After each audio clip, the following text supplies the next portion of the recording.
Welcome to a new episode of the Jampack Report, today for February the 25th of 2021. Of course, my name is Samuel Adams, and this is a daily gaming news podcast meant to bring you the hottest news you need to know from around the industry. Hosted on YouTube and podcast services around the world 5 days a week, it's your one-stop shop for everything you need to know. So if you enjoy the show and you like what you see, hit that subscribe button and keep coming back for more. But unfortunately for the Anthem fans in the house, Anthem Next has officially been cancelled, and this news comes by way of BioWare's official blog and an update from studio head Christian Daly. He writes, quote, "Friends, in the spirit of transparency and closure, we wanted to share that we have made the difficult decision to stop our new development work on Anthem, aka Anthem Next. We will, however, continue to keep Anthem live service running as it exists today. Since Anthem's launch, the team has been working hard to continually improve the game, releasing multiple updates that brought with them a variety of improvements and introduced new content to play.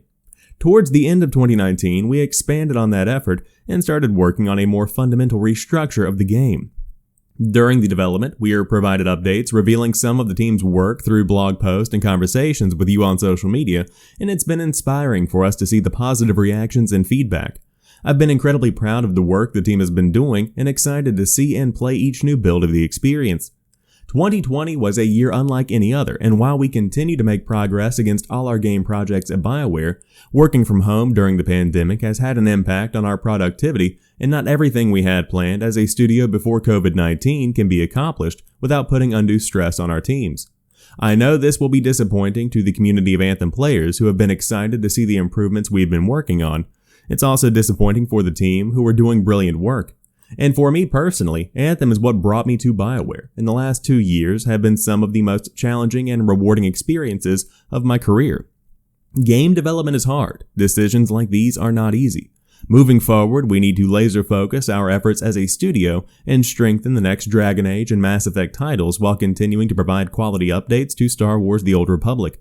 To the Anthem community, thank you for your passion and creativity. Your feedback and suggestions most certainly help shape the team's direction, and on a personal note, your kindness and encouragement were much needed last year. Please stay safe and be kind to each other. Strong alone, stronger together. Christian."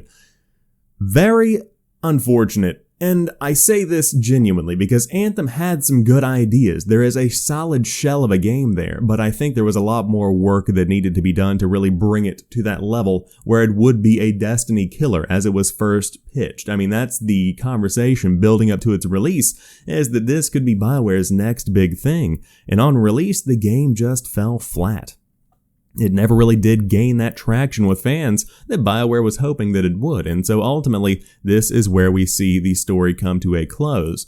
Hopefully, the assets within Anthem will be used for something else. Hopefully, the project will be picked up in a few years' time, revamped, something along those lines. But for those that don't know, leading up to the reveal of Anthem, no one really knew what direction this game was supposed to take. This was a game that was created for the sole purpose of making a game, not necessarily that someone had a vision that they wanted to make into a reality. This was made as somewhat of a, not marketing piece, but a product to be sold rather than a project to be made. And I think that shone through in the final product that we saw when it did hit store shelves. But ultimately, Anthem is officially done for, and if you are still playing the game, the servers will continue running, and the game will essentially sit in a state of I guess, rot, for lack of a better term, for the foreseeable future. Hate to call it that, but that's kind of what it is. So if you do want to continue playing Anthem, I think it's on sale right now, but again, it's kind of one of those games where it will exist in limbo until these servers are eventually brought offline. But a new PUBG game has been revealed. Meet PUBG New State, a mobile-first battle royale. Bear with me, I think this could actually be cool. News comes by way of a press release from the official PUBG website, and they do write that, quote, "Krafton Incorporated today unveiled PUBG New State, the newest battle royale title in a growing franchise, developed by PUBG Studio, pioneers of the genre and creators of PlayerUnknown's Battlegrounds. The title will launch as a free-to-play experience on Android and iOS in 2021. Optimized for mobile play, PUBG New State will deliver the full Battle Royale experience straight into players' hands.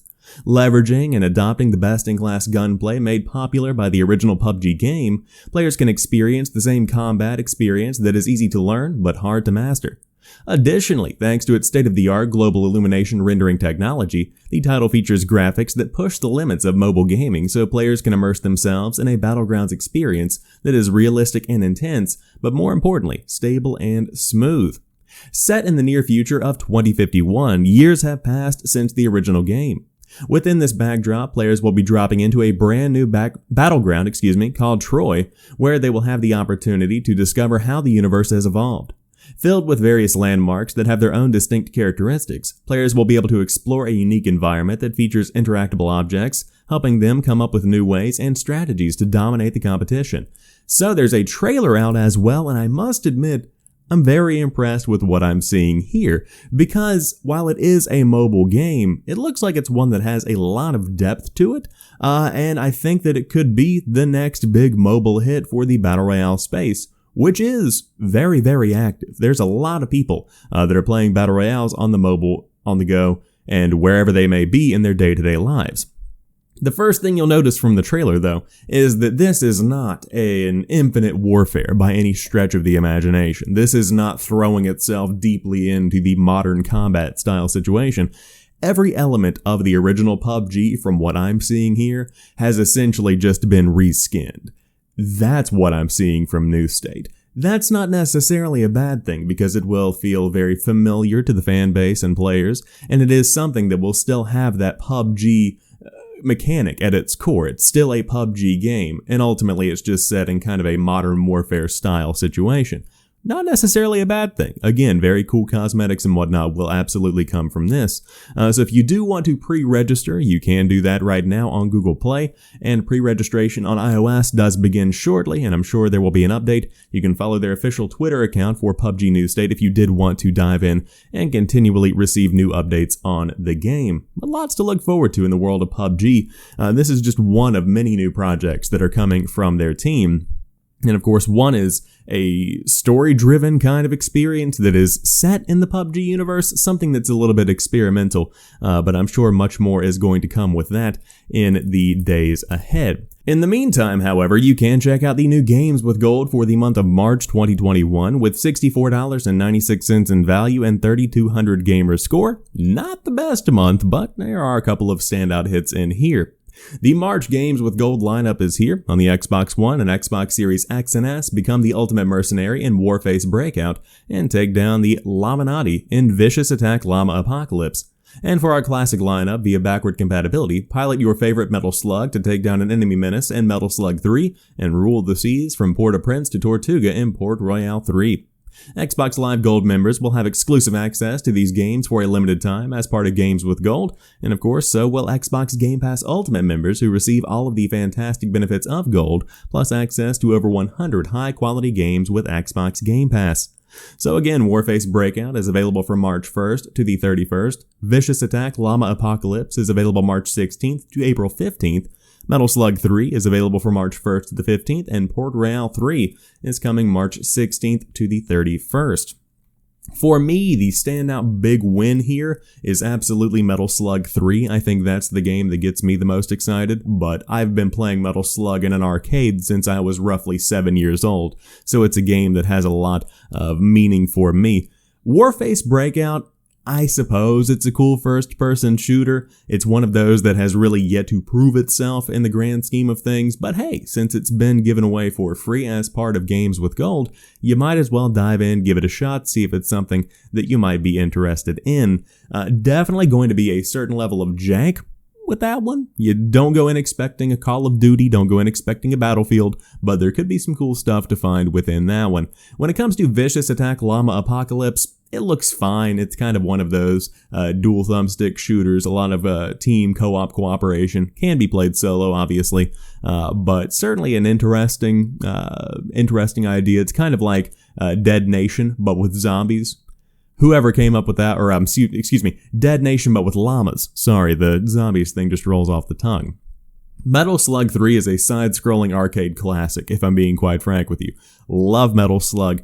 Huge fan of it, and this is absolutely one that I'm going to be diving into this month because it's just one that I can never get enough of. Metal Slug is just the GOAT. It is so good. And then, of course, you have the pirate strategy game, Port Royale 3, if you do want to check that one out. Kind of this situation that you got going on here. Not really one that excites me. Might not even redeem that one, quite frankly. But regardless, there's your games with gold for March of 2021. If you do want to check them out, by all means, you can dive in. Now, I do want to talk about this. Something is happening on Call of Duty's side of the fence, and that is that updates have gotten so big for Black Ops Cold War and Modern Warfare Warzone and Modern Warfare that if you have both of them installed on your PlayStation 4, that is a 500 gigabyte PlayStation 4, it's not going to fit. That's right. If you have both Modern Warfare Warzone and Black Ops Cold War installed simultaneously, they will not fit on your PlayStation 4. It's larger than 500 gigabytes. News comes by way of a new blog update on callofduty.com that shares more about the upcoming updates to the games and what you can expect. But if you scroll down to roughly about 3/4 of the way down the blog, you find this: PlayStation 4 players, file size, and making space. Quote, those who own a standard PlayStation 4 with a default hard drive of 500 gigabytes may need to make room if they have the full versions of Modern Warfare Warzone and Black Ops Cold War with all modes and packs installed. Should you have both games installed and have kept up to date with the updates, you may need to delete some unused game content to have a successful download and install of the Warzone patch tonight. Here's how you can do that in both games, and they talk more about how you go to file management and delete certain sections of the game. So essentially, if you look at something like Call of Duty Black Ops Cold War, you have Dead Ops Arcade, you have Zombies, you have multiplayer, and you have campaign. So if you aren't using the campaign, you can delete the campaign. And the same kind of situation goes for Modern Warfare and Warzone. If you aren't using the campaign in Modern Warfare or the Spec Ops in Modern Warfare, you can choose to delete that. But if you're somebody who plays all of these, they will not fit on your base PlayStation 4. There has got to be a better way for file management, is there not? That is mind-blowing to me. And additionally, I don't know why the base PlayStation 4 has to deal with such large file sizes, because hypothetically, they should just have a 1080p texture pack. They don't have to have these 4K textures that take up so much of the space. How are these games continually staying as large as they are? I'm trying to process it in my mind, but it's just not coming to fruition. I look to Fortnite, where Epic Games has consolidated what Fortnite takes up in terms of space in an incredible way. So, why can't that technology be applied to Activision? Why can't they figure out some way to do this? I would love to hear in the comment section down below if there's some kind of reason behind this huge file size. But, yeah, sorry for those base PlayStation 4 players, because it looks like you are just kind of out of luck on that one. But to round out today's show, normally I'm trying to stray away from talking about television and movies, but Paramount Plus is getting the Halo TV series, which is going to premiere in 2022. Now this is a shift because it was originally set to launch on Showtime, so it seems some rights have shifted behind the scenes, and now you can look forward to it on Paramount Plus. Of course, star-studded cast, very excited to see what they bring to the table with this one. And then on top of that, it looks like Henry Cavill is bringing a Mass Effect adaptation to some kind of screen near you. That is yet to be determined. But very keen-eyed fans saw this blurred out script here on Henry Cavill's Instagram account and used a technology called Frog Magic to dig into what text is actually here. And they found the words Reaper, Cerberus, Talizora, and Geth. I know Geth, not a big Mass Effect guy, so the rest of them are kind of up in the air for me, but it seems that a Mass Effect film could be on the way, and of course Legendary has been developing a Mass Effect film for years at this point. It looks like maybe that could finally come to fruition. In regards to this one, I like it because Cavill is a huge nerd. He builds PCs. He is one of us, as somebody would say. And so, this is very cool to see. Hopefully it does come to fruition, and I know a ton of fans are very excited about this project, so I do hope that it does come to see the light of day. Stay tuned, and of course you can follow Henry Cavill on Instagram for more information as it comes out. But that rounds out today's episode of the Jampack Report. If you enjoyed today's show, drop me a like down below and let me know what you think about everything we talked about here today. But specifically, are you surprised that Anthem has gone the way of the road? Are you surprised that Anthem Next is not going to be developed? And do you want it to come back someday in some kind of way, shape, or form? Did you play it? Do you play it? Would love to hear everything you think about that in the comment section down below. But until tomorrow, you guys have a fantastic rest of your day. I'll talk to you soon, and peace.